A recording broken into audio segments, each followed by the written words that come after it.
Hi everyone, today I'm going to talk about the injuries in the elbow, okay, whether it's here or here, it's like epicondylite or epitrochleid.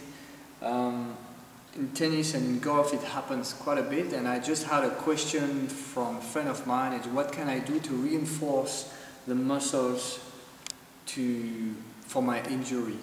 I think before this question there are a few things to consider, so there will be a three-part answer. The first part is go to the source. The second part is giving space, and the third part would be reinforce the muscles. So the first part, what do I mean by finding the source? What we want when we think of any type of injuries is to consider where it comes from. In tennis, for instance, it could be the environment. It could be the racket. The grip of the racket is too thin or too thick, and that makes a pressure on the elbow, unnecessary pressure. Another reason would be the strings. A lot of injuries came with the use of the only use of monofilament strings. So you can use a dampener, or you can use a hybrid with monofilament and multifilament in your racket, and that will help you to not having so much pressure on your elbow as well. The tension as well of the racket, you can decrease it, and that will help to not having so much pain. Last bit, for any type of injuries, in my opinion, to go to the source, there are some people called osteopaths. That's their job, and their philosophy is to go and find the root cause of any type of injuries. So your issue of the elbow, whether it's here or here, can come from many places. Many times I think it comes from the neck, the tension in the neck. It could come from here, it could come from any kind of body, and also emotional thing. Any injuries come from emotion as well.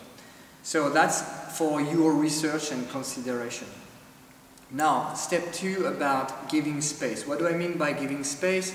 It's basically stretching in order for the muscle to not being so tight in between. And there are a few exercises that I would like to show you. So the first exercise, and it would be with your forearms, and it's to give a strong massage. Come very close and give a strong massage with this muscle, and many times it's really uncomfortable, and by doing this you liberate the muscles in the forearms and all the knots that there is. Another big area is here behind for the epitrochleid. There is something here that you can massage, and it will send some vibration until your finger you will feel. And that's very important to massage as well. Last bit that I found for this one very useful is to press this little bone here that I have no idea what the name of it. Maybe that's part of the epitrochleid, because it's called epitrochleid. So we want to, it's a bit complicated to show, but we want to press it like that. We press it, and then for me it does a kind of crack. And it's kind of replace the forearms, and I rotate my arm like that. So I press here and I rotate with my hand at the same time. And up, it helps to be really aligned with the muscle.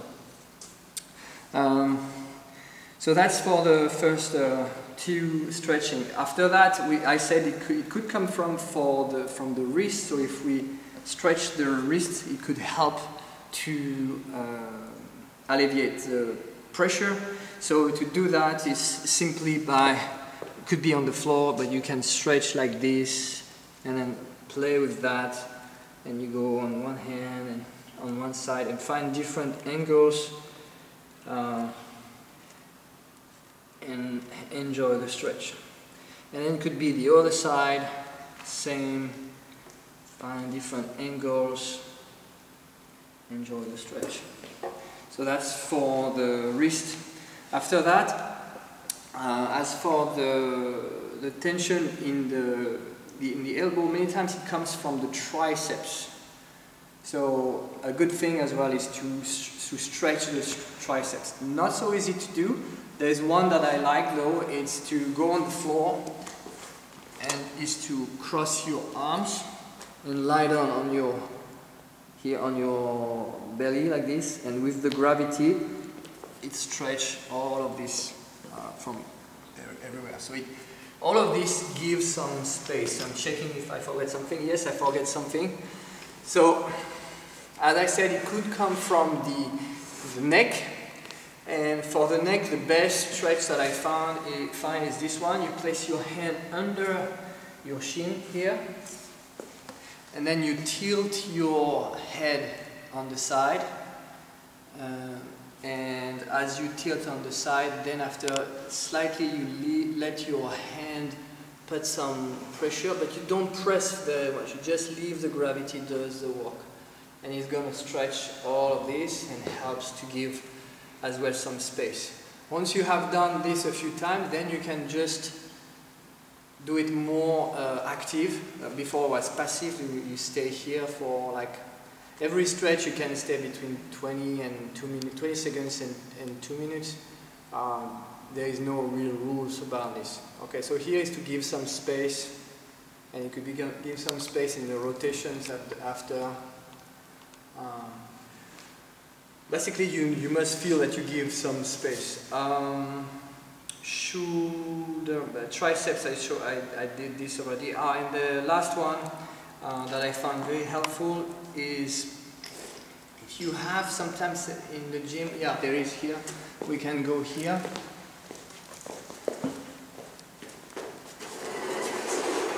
It's just to do that, here. And that opens the shoulder, but that opens also the elbow here in the back. And if you're flexible like me, it's like this, and that helps. Basically, all of this is to give some space. Just this, give some space, and that's already very much helpful. That could be enough. After that, the third step is to reinforce the muscles, as I said. Strengthen the muscle. But we don't want to strengthen with big weights.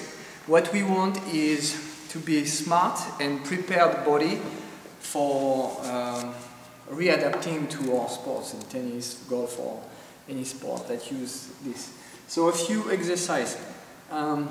First is we want to strengthen this muscle, the forearms, and the best exercise is to do that. So very light dumbbell sets of 12 to 15 reps, or even more. Basically, we want to give some neuromuscular connection. Okay, so I'm working on this, and the muscle get activated, and that's helpful. And then you can do the opposite. And then you can do the rotation with something like that, and then it helps the same to be ready for the rotation.